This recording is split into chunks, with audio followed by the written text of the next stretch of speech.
제가 의식주 발작이라는 표현을 썼습니다. 그러면서 말입니다. 물가 꺾인 것 맞나요? 이렇게 의문형 부호를 달았습니다. 왜 그런가 하면요. 이게 의, 식, 주, 우리 삶에 가장 영향을 미치는 요소들, 이 요소들의 물가가 굉장히 많이 올라가기 때문이에요. 제가 체감 물가는 뭐 200%다. 뭐 이렇게 말씀을 드린 게 실제거든요. 실제. 여러분 일단 이거를 먼저 보시죠. 일단 이거를. 예, 주택, 수도, 전기, 연료 가격 상승률입니다.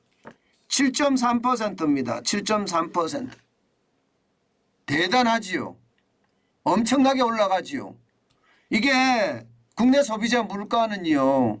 점점 떨어져서 지금 이대로 가면 뭐 3% 후반대까지 떨어진다 이런 이야기 나오잖아요. 그죠? 소비자 물가가 이대로 가면 3% 후반까지 떨어진다 이런 얘기 나옵니다. 그런데 우리가 살고 있는 주택이나 수도나 전기 연료 가격은 지금 떨어지는 것이 아니라 오히려 7.3%까지 올라갔습니다. 7.3%라는 숫자는 아마 통계 작성 이래 가장 많은 상승률일 거예요. 이 정도면 여러분 발작 맞죠? 저는 이게 당연히 발작 맞다고 생각을 합니다. 그만큼 소비자 물가 상승률이 지금 최악으로 다가온다. 저는 그런 말씀 드리고 싶어요. 지금 11월에 5% 정도 올랐다고 하지만 그리고 앞으로 3.7%까지 3% 후반대까지 내려간다고 하지만 이게 그럴 거냐 이런 얘기죠. 그런데 이게 주만 이런 게 아닙니다. 주만 이런 게 아니에요. 보세요. 외식도 마찬가지입니다. 의도 마찬가지. 옷값 말입니다. 옷값 올라가는 거 보면 말입니다. 의류, 신발, 세탁료 전체 따졌을 때 5.5% 올라갑니다. 11월 기준으로 봤을 때는 2011년 이후 11년 만에 최대폭입니다. 11년 만에 최대폭.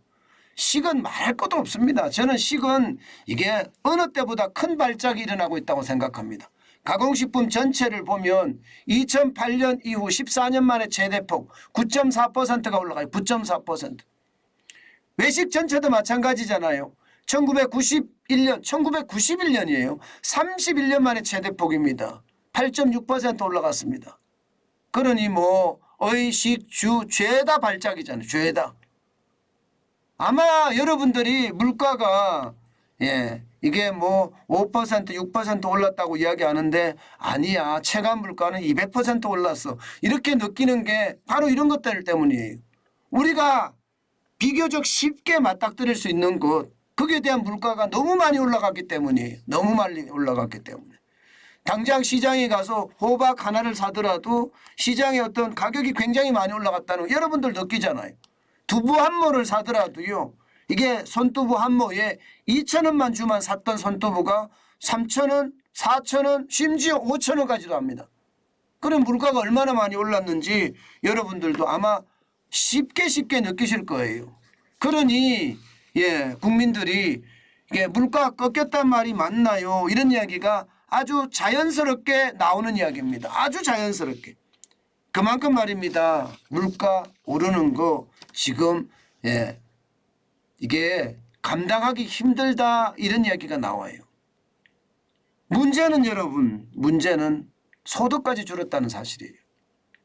물가만 오르면 그나마 소득도 따라 올라가 주니 다행이다 뭐 이렇게 이야기할 수는 있는데 소득이 줄었어요. 지금 2022년 기준으로 가구당 월 평균 실질소득 증가율을 보면 마이너스 2.8%입니다. 글로벌 금융위기 때 마이너스 3.2%예요. 2017년에 마이너스 1.8%. 여기보다가 지금 더 많이 줄었죠. 글로벌 금융위기 때만큼 비슷하죠. 그러면 여러분 삶이라는 게 점점 공공해진다는 뜻입니다. 여러분 생각을 해보세요. 소득은 줄죠. 물가는 많이 오르죠. 이게 삶이 고달파진다는 이야기가 되는 거잖아요. 결국 이 속에는 여러분 이 속에는 스태그플레이션의 악몽이 숨어있다. 저는 그렇게 이야기하고 싶습니다. 스태그플레이션이라는 게 저성장의 고물가잖아요. 지금 우리가 겪고 있는 소득은 줄고 물가는 올라가는 것, 이게 바로 스태그플레이션의 악몽의 일부입니다. 제가 여러분들에게 스태그플레이션 이미 초기 단계에 진입을 했다, 그 말씀 드렸습니다. 그 말씀이 지금 현실에서는 사실이 되고 있는 거예요. 현실에서는요. 아니라고 자꾸 이야기하고 있지만 한국은행도 아니라고 해요. 지금이 스태그플레이션하고 전혀 상관없다. 기획재정부도 스태그플레이션하고 상관없다 이야기하지만 실질적으로 현물에서 우리가 느끼는 것은요. 소득은 줄어들었죠. 물가는 고공행진이죠. 이것이 바로 스태그플레이션의 악몽이거든요. 그 악몽이 시작됐다. 저는 그런 생각 많이 합니다. 여러분, 지표라는 것은 어느 누구를 속일 수도 없습니다. 지표라는 것은요. 진실을 이야기하거든요. 제가 지금 말하는 게 진실입니다. 이 지표는 거짓말을 하지 않기 때문입니다. 그만큼 우리 경제 상황이 현재 좋지 않다는 이야기입니다.